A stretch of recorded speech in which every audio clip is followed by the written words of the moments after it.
The streets of Paris gleamed under the dim glow of a fading sunset, with evening traffic blending into the quiet hum of the city. In the heart of the chaos, Jason Shade Connors navigated through the crowded streets, his trained eyes scanning for potential threats. For over a decade, he had been one of the most feared and skilled operatives in the covert world, serving the highly secretive government agency known only as Division 9.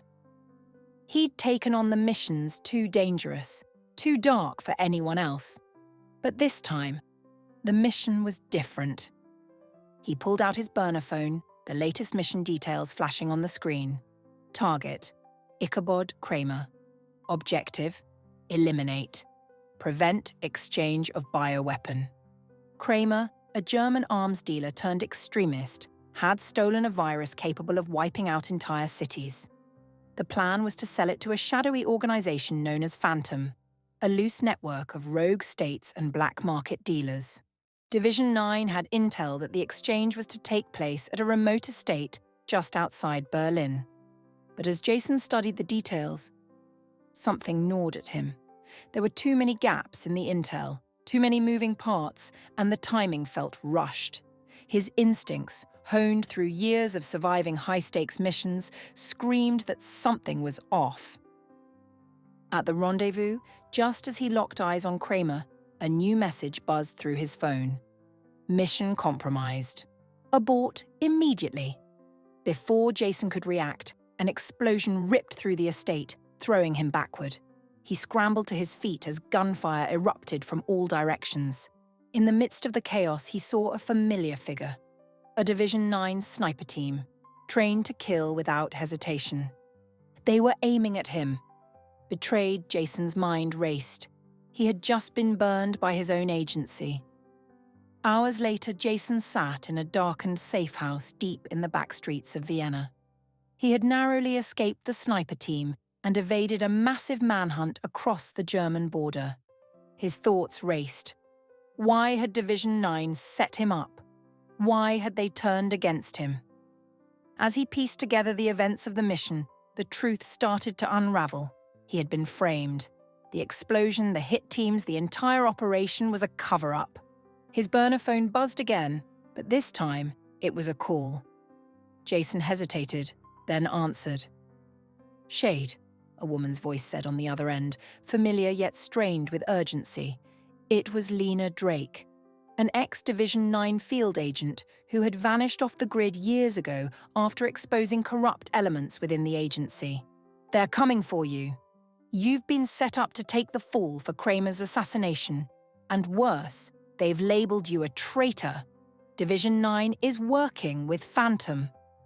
Jason's pulse quickened. "What do you know?" Lena's voice lowered. Kramer wasn't just dealing in weapons. He had intel that Division 9 has been compromised from the inside, agents on their payroll, selling classified information. It goes higher than we thought. You need to find Kramer's intel and expose them. But you won't make it out alive unless you go rogue. Cut all ties. I'll help you, but it's your final mission. Before Jason could reply, the line went dead. Alone, Jason realized the weight of the conspiracy before him. Not only was he a disavowed operative, but he was also being hunted by the same people he had once trusted with his life. He had one objective now: expose Division 9's connection to Phantom and stop the sale of the bioweapon before millions perished. But he would have to do it alone. Over the next few days, Jason moved like a ghost through Europe, following the breadcrumbs Lena had left for him. Secret safe houses, coded messages, and encrypted files that pointed toward a single location: a heavily fortified facility deep in the Swiss Alps. This was where Division 9 had set up the exchange for the bioweapon with Phantom. But as Jason prepared for his infiltration, a new complication emerged.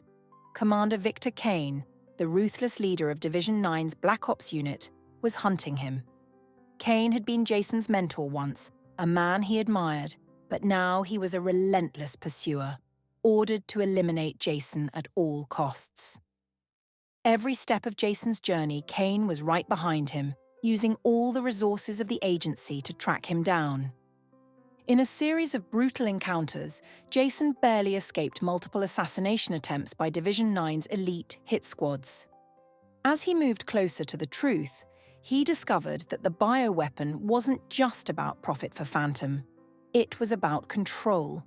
The virus was engineered to be selectively lethal, capable of targeting specific populations based on genetic markers.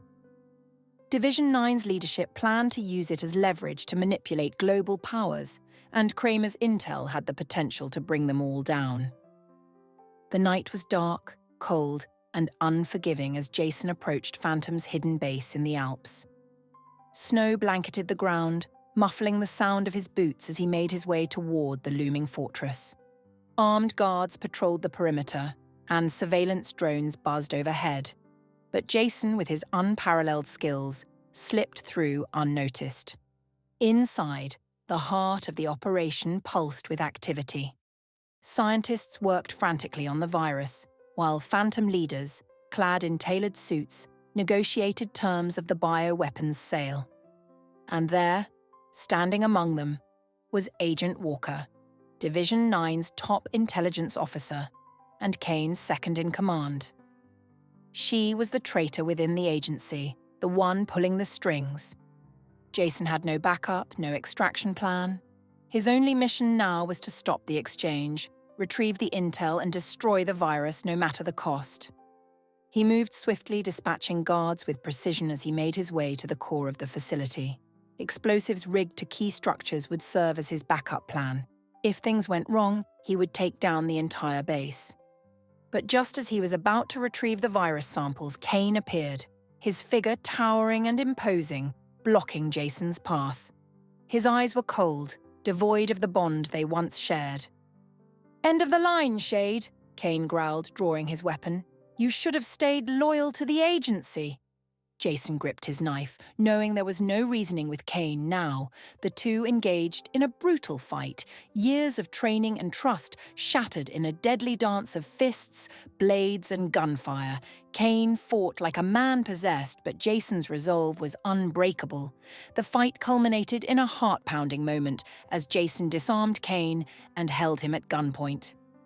"This was never about loyalty," Jason said through gritted teeth. It was about the truth. Kane's eyes flashed with a mixture of regret and rage before Jason delivered the final blow. With Kane defeated, Jason rushed to stop the virus from being unleashed. In the final moments, he transmitted Kramer's intel to Lena, exposing the depths of Division 9's corruption and their ties to Phantom.